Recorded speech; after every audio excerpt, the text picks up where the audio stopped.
नमस्कार, अपना बिहार में आपका स्वागत। मैं राहुल ओझा आपके साथ। बिहार में लोकसभा चुनाव से पहले यादव वोट बैंक में सेंध लगाने के लिए बीजेपी ने मिशन यादव की शुरुआत की है। इसके लिए बीजेपी ने मध्य प्रदेश के सीएम मोहन यादव को बिहार बुलाया है। मध्य प्रदेश के मुख्यमंत्री मोहन यादव को आगे करके बिहार बीजेपी में बड़ा राजनीतिक दांव चलने की तैयारी की जा रही है। बीजेपी बिहार के यादव वोट बैंक में सेंधमारी का प्लान तैयार किया गया है। आज मोहन यादव पटना में कृष्ण चेतना मंच के कार्यक्रम में पहुंच रहे हैं। बिहार में बीजेपी ने अब तक कई अभियान चलाए, लेकिन तमाम कोशिशों के बावजूद पार्टी लालू यादव के एमवाई यानी मुस्लिम यादव समीकरण में कोई सेंधमारी नहीं कर सकी है। अब भारतीय जनता पार्टी ने अपने मिशन यादव को मध्य प्रदेश के मुख्यमंत्री मोहन यादव के सहारे आगे बढ़ाने की ठानी है। लेकिन जहां के बड़े यादव वोट बैंक पर लालू प्रसाद यादव की पार्टी आरजेडी का कब्जा है, जहां लालू प्रसाद यादव पिछले 3 दशक से अपने एमवाई समीकरण के बलबूते बिहार की सत्ता पर कब्जा जमाए हुए हैं, ऐसे में सवाल है कि क्या बीजेपी का मिशन यादव साधने आए हैं सीएम मोहन यादव।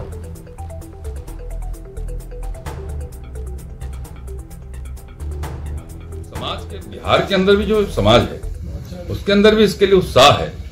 आज देश के अंदर एकमात्र यादव मुख्यमंत्री हैं, तो स्वाभाविक है कि लोग जगह का स्वागत करेंगे ना।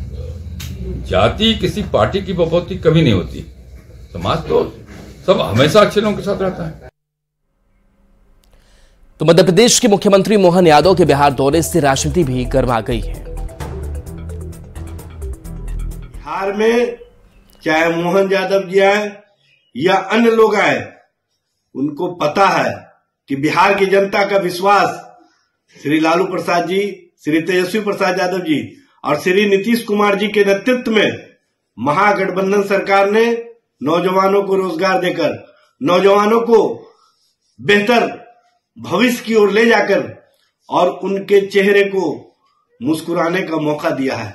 उनके चेहरे पर जो मुस्कुराहट है वह स्पष्ट रूप से दिख रहा है।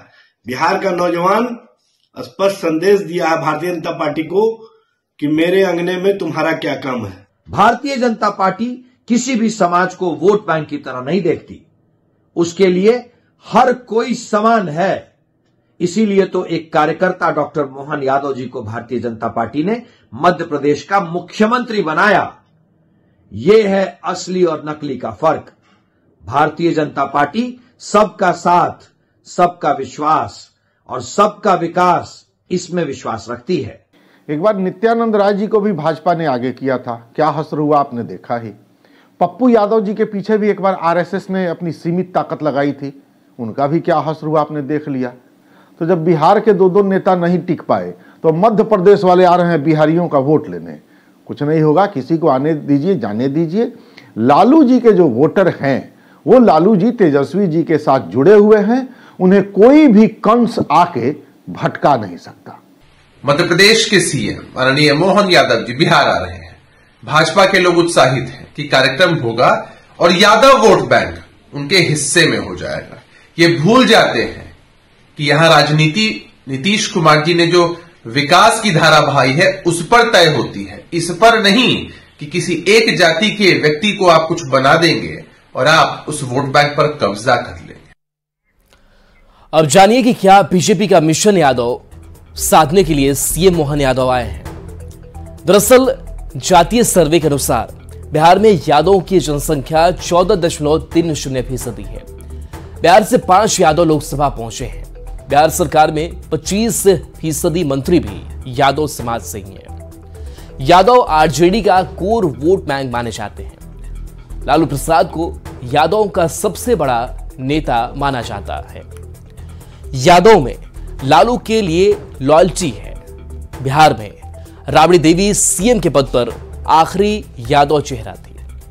बीजेपी आरजेडी की ताकत माने जाने वाले यादवों को रिझाने की कवायद में लगी है। एमपी में मोहन यादव को सीएम बनाना भी इसी दांव का हिस्सा माना जा रहा है। बिहार में 2013 में यादव चेहरे को नेता प्रतिपक्ष बनाने से लेकर सरकार संगठन तक की भागीदारी बढ़ाई गई। नित्यानंद राय को मोदी सरकार में मंत्री बनाया गया है। बीजेपी लालू के खास राम कृपाल यादव जैसे चेहरों को भी साथ लाया। तो कवायदे जो हैं वो यही है कि कैसे MY समीकरण और खास करके जो यादव समीकरण है आरजेडी का, उसको तोड़ने की कोशिश में बीजेपी लगी हुई है। अब ये भी जानिए कि बिहार के यादवों को मोहन में बीजेपी कितने सफल होगी, किस तरीके से अपने पाले में बीजेपी कर पाएगी।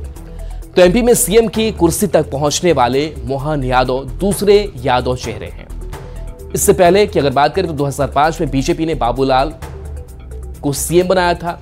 बिहार में बीजेपी ने कभी नंदकिशोर यादव तो कभी नित्यानंद राय को भी आगे बढ़ाया, लेकिन यादव और पिछड़े वोटों पर लालू और आरजेडी की पकड़ बनी रही। बिहार में यादव को आरजेडी को कोर वोटर माना जाता है।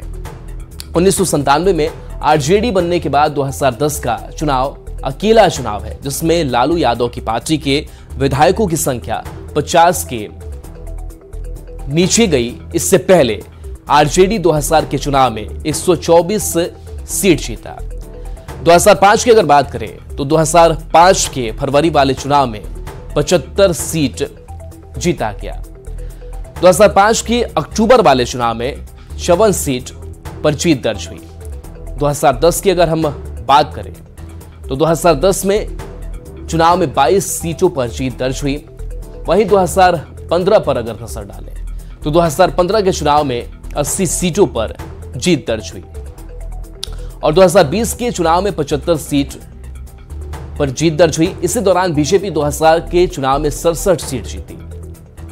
2005 के फरवरी चुनाव में 37 सीटों पर अपना कब्जा जमाया। 2005 के अक्टूबर चुनाव में 55 सीट पर जीत दर्ज हुई। अब बात करते हैं 2010 के चुनाव की। तो 2010 के चुनाव में 91 सीट पर जीत दर्ज की। 2015 के चुनाव में 53 सीट पर जीत दर्ज होती है और 2020 के चुनाव में 74 सीट अपने खाते में लाई। वोट शेयर के हिसाब से अगर बात करें तो 2010 और 2015 के अलावे सारे चुनाव में आरजेडी को 20% से ऊपर वोट मिले हैं। स्पष्ट है कि लालू यादव की पार्टी की तेजस्वी यादव युग में भी यादव वोटरों पर पकड़ बनी हुई है और इसी पकड़ को बीजेपी तोड़ना चाह रही है।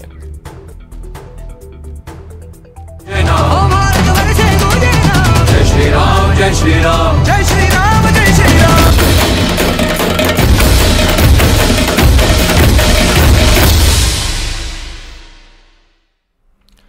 और इस बीच अयोध्या से बड़ी खबर है जहां आज गर्भगृह में रामलला विराजेंगे। रामलला की मूर्ति राम मंदिर पहुंची है। पूजन के बाद गर्भगृह में रामलला स्थापित किए जाएंगे। रामलला की मूर्ति आज दोपहर 12:45 पर गर्भगृह में रखी जाएगी। आज दोपहर 1 बजे गणपति पूजन किया जाएगा। इसके साथ ही जन्मभूमि मंदिर के गर्भगृह में रामलला की प्राण प्रतिष्ठा का प्रधान संकल्प लिया जाएगा। इसके बाद मातृका पूजन होगा, फिर पंचांग पूजन के बाद मंडप प्रवेश का आयोजन होगा। बता दें कि रामलला की अनुकृति का राम मंदिर परिसर में प्रवेश कराया गया है। यह अनुकृति 10 किलो की है। असली रामलला की मूर्ति का वजन ज्यादा होने के कारण इस छोटी मूर्ति का नगर भ्रमण और मंदिर प्रवेश कराया गया। कल देर शाम रामलला की असली मूर्ति भी राम मंदिर पहुंच गई। आज रामलला गर्भगृह में पहुंच जाएंगे। राम मंदिर प्राण प्रतिष्ठा कार्यक्रम से पहले अयोध्या में सुरक्षा की फुलप्रूफ व्यवस्था कर ली गई है।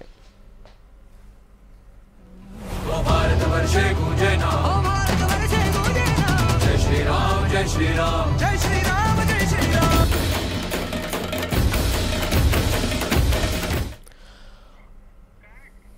और देखिए हमारी कोशिश है कि अयोध्या से जो अलौकिक तस्वीर सामने आ रही है उस तस्वीर को लगातार दिखाएं। जो पूजा विधि विधान किए जा रहे हैं उसकी एक तस्वीर आप तक पहुंचाए। विनीता मिश्रा हमारे साथ जुड़ रही है। विनीता, आज रामलला गर्भगृह में विराजेंगे, अधिवास भी आज कराया जाना है। कई जो पूजा पद्धतियां हैं उसे आज पूरी की जानी है। कहां आप मौजूद हैं और तस्वीरें जैसा कि देख पा रहे हैं काफी संख्या में श्रद्धालु भक्त जो है वो नजर आ रहे हैं। बिल्कुल राहुल, सरयू के तट पर इस वक्त हम मौजूद हैं और बिल्कुल सरयू के तट पर जो अलौकिक नजारा है वो यहाँ नजर आ रहा है। सारी सुहागिन महिलाएं आपको यहाँ एक दूसरे की झोली भरती हुई नजर आ रही है। दुर्दरिया पूजन यहाँ किया जा रहा है और ये अनुष्ठान है इस एक तरीके का इन्होंने प्रण लिया था कि जब प्रभु श्री राम अयोध्या में विराजमान होंगे, जब प्रभु श्री राम की प्राण प्रतिष्ठा की जाएगी, तब वो दूरदरिया पूजन यहाँ करेंगी। क्या पूजन है उसकी जो तस्वीर है यहाँ साफ तौर पर नजर आ रही है। सभी महिलाएं अपनी सुहाग वाली चुनरी ओढ़कर एक दूसरे की जो झोली है वो भरती हुई नजर आ रही है और लगभग हजारों की संख्या में जो महिलाएं हैं वो यहाँ है। और ये पूजन क्या है, पूजन क्यों किया जा रहा है, क्या अनुष्ठान है, इन्हीं से जानते हैं। अवसान मैया का पूजन। क्या नाम है आपका? मेरा नाम राजलक्ष्मी त्रिपाठी है। ये अवसान मैया का हम लोग जब कोई शुभ काम शुरू करते हैं तो हमारा मंदिर अब की बार भगवान राम जी का रामलला का हमारे मंदिर अयोध्या की सारी माताएं मिलके अवसान मैया दुर्दुरिया पूजन कर रही हैं। ये पूजन शुभ औरतें, सुहागिन औरतें ही करती हैं। एक दूसरे से भीख लेती हैं, एक दूसरे को सिंदूर लगाती हैं। सुहागन होने का, किसी शुभ काम का ये शुरुआत होती है और ये बहुत ही शुभ काम, कोई मनोकामना पूरी होने पे तो कई 100 वर्षों के बाद भगवान का मंदिर बना है, तो इसके लिए हम लोगों की मनोकामना पूरी हुई है। इसलिए हम लोग सामूहिक रूप से सारी अयोध्या के दूर दूर से महिलाएं आई हैं और सब अवसान मैया पूजन में लगी हैं। अवसान मैया का पूजन मतलब एक दूसरे की झोली भरना, एक दूसरे की झोली भरना होता है, सुहागन होना है। हम लोग सिंदूर लगाते हैं, गौर को सिंदूर चढ़ाते हैं, 7 और देवियां रखते हैं उनको सिंदूर चढ़ाते हैं और वही सिंदूर सबको चढ़ाया जाता है। यही अवसान मैया। इसमें लैया, चना, गुड़ और मिठाई यही विशेष होता है। हाँ, उनको सिंदूर और चूड़ी चढ़ाई जाती है गौरी जी को, वही सब हम लोग प्रसाद में लेते हैं। यही असल में। जय श्री राम, श्री राम। कैसा लग रहा है यहाँ? बहुत अच्छा लग रहा है। वो अनहोनी को मोदी सरकार ने, योगी ने बस होनी कर दिया। श्री राम को अपना आसन दे दिया और बहुत अच्छा काम किया समाज के लिए। बहुत अच्छा योगी और मोदी ने किया सरकार। और 500 साल के बाद श्री राम यहाँ पे आए हैं, अपना आसन, अपना स्थान ग्रहण कर रहे हैं। सब जनता बहुत खुश है, इसलिए जनता खुश है कि बहुत साल से मुकदमा चल रहा था, जीत नहीं रहे थे। भगवान श्री राम की बहुत कृपा हुई। बोलो जय श्री राम। राहुल, यहाँ जय श्री राम के जो अवघोष है वो साफ तौर पे सुनाई दे रहे हैं और इनका साफ तौर पे कहना है कि पीएम नरेंद्र मोदी ने और यूपी के सीएम योगी आदित्यनाथ ने वो कर दिखाया है जो इनका सपना था। और उसी के मद्देनजर जब कोई शुभ कार्य शुरू होता है तो ऐसी जो दूरदरिया की पूजा है वो की जाती है। सभी महिलाएं जो सुहागिन, खासतौर पे महिलाएं होती हैं, वो एक दूसरे को भिक्षा देती हैं, उनकी झोली भरती हैं और भिक्षा में चने, चावल और गुड़ का इस्तेमाल किया जाता है। पूजन की जाती है, कलश यहाँ रखा जाता है और ये देखिए कलश है, पूजन शुरू हो रहा है और जो महिलाएं हैं वो यहाँ बैठ गई हैं। खास पूजा है ये, प्रभु श्री राम आ रहे हैं, उसकी खुशी यहाँ जाहिर की जा रही है। क्या नाम है? हेलो, क्या नाम है? रेणु सिंह। क्या पूजन है और कैसे भगवान? ये दुर्दुरिया पूजन है। ये जो है हमारे यहाँ कोई भी शुभ कार्य होता है तो हम सुहागिन महिलाएं दुर्दुरिया पूजा करती हैं। कोई ऐसा भजन, कोई ऐसी गीत जो प्रभु श्री राम को सुनाना चाहे, उनके आगमन की खुशी में गाना चाहे? होलिया में उड़ेला गुलाल, गुलाबी रंग केसरिया। होलिया में उड़ेला गुलाल, गुलाबी रंग केसरिया। उड़ी उड़ी गुलाल अयोध्या में पहुँचा, उड़ी उड़ी गुलाल अयोध्या में पहुँचा। सीता माता हुई लालो लाल, गुलाबी रंग केसरिया। होली में उड़ेला गुलाल, गुलाबी रंग केसरिया। जय श्री राम। जय श्री राम के साथ साथ जनवरी के महीने में ही होली के गीत यहाँ सुनाई दे रहे हैं, क्योंकि होली की जो गुलाल है वो भी एक खुशी है और वो भी खुशी अयोध्या में देखी जा रही है। जी, क्या कहेंगी? हम कहेंगे कि ये अवसान माई की दुर्दुरिया जो हो रही है, क्या कहते हैं, कोई शुभ काम होता है तो हम लोग दुर्दुरिया करते हैं। जैसे शादी, भगवान आ रहे हैं, इससे शुभ और क्या हो? आज राम भगवान अपने भवन में विराजमान होने जा रहे हैं, इसी अवसर में दुर्दुरिया का कार्यक्रम रखा गया है। और हम कुछ कहना चाह रहे हैं, जैसे जो राम को लाए हैं हम उनको लाएंगे और दुनिया में फिर से हम भगवा लहराएंगे। जो राम को लाए हैं हम उनको लाएंगे। बिल्कुल तो जो जोश है यहाँ पे महिलाओं में वो यहाँ नजर आ रहा है। कोई भी शुभ काम की अगर शुरुआत होती है तो दुर्दुरिया पूजन के साथ ही होती है। प्रभु श्री राम आज गर्भगृह में विराजमान होंगे, उन्हें गर्भगृह में ले जाया जाएगा और उसकी शुरुआत यहाँ दुर्दरिया पूजा से की जा रही है। महिलाएं को साफ तौर पर यहाँ पूजा पाठ करती हुई नजर आ रही है, एक दूसरे की झोली भरती हुई नजर आ रही है। और जहाँ तक आपकी निगाहें फिलहाल जाएंगी, आपको सिर्फ और सिर्फ सुहागिन महिलाएं ही यहाँ नजर आएंगी। सभी एक झुंड में बैठी हुई है, एक दूसरे का झोली भर रही है। चना और चावल और गुड़ एक दूसरे की झोली में डाल रही है और साफ तौर पे कहना है कि जो प्रभु श्री राम को लाए हैं हम उन्हें ही लाएंगे, जो प्रभु श्री राम को लेकर आए हैं। यानी एक बार फिर से भगवा लहराएंगे। और यहाँ देखिए सरयू का तट है, तट के दोनों तरफ महिलाओं की तस्वीर नजर आ रही है। सुहागिन महिलाएं एक दूसरे की झोली भर रही है, खुशी मना रही है, प्रभु श्री राम की भक्ति में यहाँ गीत गा रही हैं, मंगल गीत गा रही हैं। और बिल्कुल अलग ही तस्वीर अयोध्या के सरयू तट पर यहाँ नजर आ रही है। प्रभु श्री राम के लिए कोई भजन, झोली तो भर रही है, कोई भजन। राम आएंगे तो अंगना सजाऊंगी, दीप जला के दिवाली मैं मनाऊंगी। मेरे जन्मों के सारे पाप मिट जाएंगे, राम आएंगे, राम आएंगे, आएंगे राम आएंगे। मेरी झोपड़ी के सारे भाग खुल जाएंगे, राम आएंगे, राम आएंगे, आएंगे न सजाऊंगी। मेरी झोपड़ी के भाग खुल जाएंगे, राम आएंगे। और वाकई भाग्य खुलने वाला है क्योंकि राम आ रहे हैं। और अंगना सजाऊंगी, फिलहाल यहाँ एक दूसरे की जो झोली है वो सजाई जा रही है। महिलाएं मंगल गीत गा रही है, खुशी मना रही है और दुर्दरिया के तहत ये बता रही है कि वाकई कुछ अलग होने वाला है, वाकई एक सपना पूरा होने वाला है। प्रभु श्री राम आ रहे हैं और उनकी खुशी सरयू के तट पर यहाँ देखी जा रही है। राहुल, बात करें गर्भगृह की, बात करें जहां पर रामलला विराजेंगे, वो समय क्या होगा, कौन कौन से लोग उस वक्त होंगे, क्या जानकारी और आपके पास? राहुल, अभी तक का जो समय हुआ है, अभी लगभग 1 बजे का वो समय निर्धारित किया गया है कि 1 बजे तक जो राम लल्ला है वो गर्भगृह में उनका प्रवेश होगा और आज ही उनका स्नान कराया जाएगा, केसर से स्नान भी होगा और सरयू तट की पूजा भी की जाएगी क्योंकि आज का दिन खास है। प्रभु श्री राम की जो झलक पाने के लिए जो भक्त दूर दूर से आ रहे हैं वो अब नजदीक आ रही है, वो समय नजदीक आ रहा है, वो तिथि नजदीक आ रही है।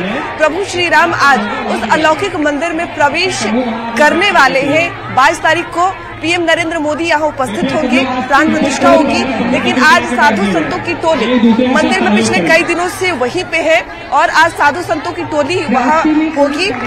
जगत गुरु राम भद्राचार्य महाराज की अगर बात करें तो वो भी अयोध्या में इस वक्त है, उनकी कथाएं लगातार चल रही है, दूर दूर से भक्त भी आ रहे हैं और सरयू तट पर पूजा करने का विशेष महत्व है क्योंकि मान्यताएं हैं कि जो यहाँ पर दुर्दरिया की जो पूजा की जाती है, दुर्दरिया की पूजा उस कारण की जाती है कि जब हम खुशी मनाते हैं, जब कोई हमारा काम पूर्ण होता है, उसके मद्देनजर ये पूजा की जाती है। तो प्रभु श्री राम आज मंदिर में जाएंगे, उसके मद्देनजर चलिए बिल्कुल भी नहीं था। तो पूरी अयोध्या राममय है और एक अलौकिक नजारा नजर आ रहा है। बहुत बहुत शुक्रिया इस तस्वीर और इस जानकारी के लिए आपका। तो इससे पहले की अगर बात करें तो भगवान रामलला गर्भगृह में सिंहासन पूजन हुआ। राम मंदिर ट्रस्ट के सदस्य डॉक्टर अनिल मिश्रा ने सिंहासन पूजन किया। इस मौके पर राम मंदिर ट्रस्ट के महासचिव चंपत राय मौजूद रहे। बता दें कि भगवान रामलला का सिंहासन स्वर्ण जड़ित है। 8 फीट ऊंचे सिंहासन पर रामलला विराजमान होंगे। स्वर्ण जड़ित सिंहासन की एक्सक्लूसिव तस्वीरें हम आपको दिखा रहे हैं जहां पर विधि विधान के साथ पूजन भी किया गया है। राम मंदिर ट्रस्ट के सदस्य हैं डॉक्टर अनिल मिश्रा जिन्होंने सिंहासन पूजन किया और साथ ही चंपत राय जो राम मंदिर ट्रस्ट के महासचिव हैं वो भी शामिल हुए। 8 फीट ऊंचे सिंहासन पर रामलला विराजमान होंगे। तो 22 जनवरी को रामलला की प्राण प्रतिष्ठा उत्सव मनाने के लिए मुंगेर में भी बड़ी तैयारी की जा रही है। शहर को अभी से ही दुल्हन की तरह सजाया जा रहा है। रंग बिरंगे लाइट से पूरा शहर जगमग हो रहा है।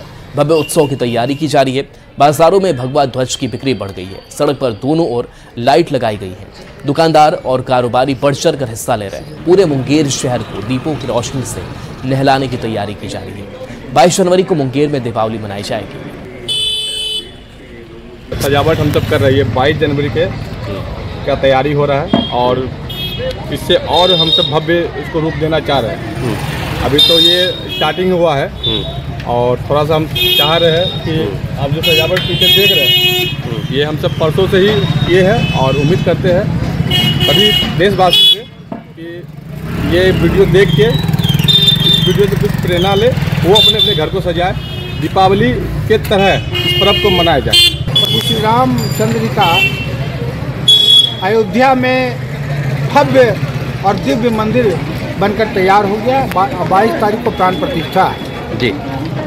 देश नहीं पूरी दुनिया में जो सनातन को मानने वाला है वो अपने अपने इच्छाओं के अनुसार अपने शहर को, अपने घर को सजा रहा है। अयोध्या में रामलला जो प्रतिष्ठापित हो रहे हैं उसके लिए अपार हम लोगों को अपार खुशी है और उसी खुशी के उपलक्ष्य में हम लोग रामलला के स्वागत में हम लोग जगह जगह सजावट कर रहे हैं और अपने हृदय से उनको तहे दिल से अपने हृदय से याद कर रहे हैं। और चलिए न्यूज़ 18 बिहार झारखंड पर खबरें आपके लिए लगातार जारी हैं।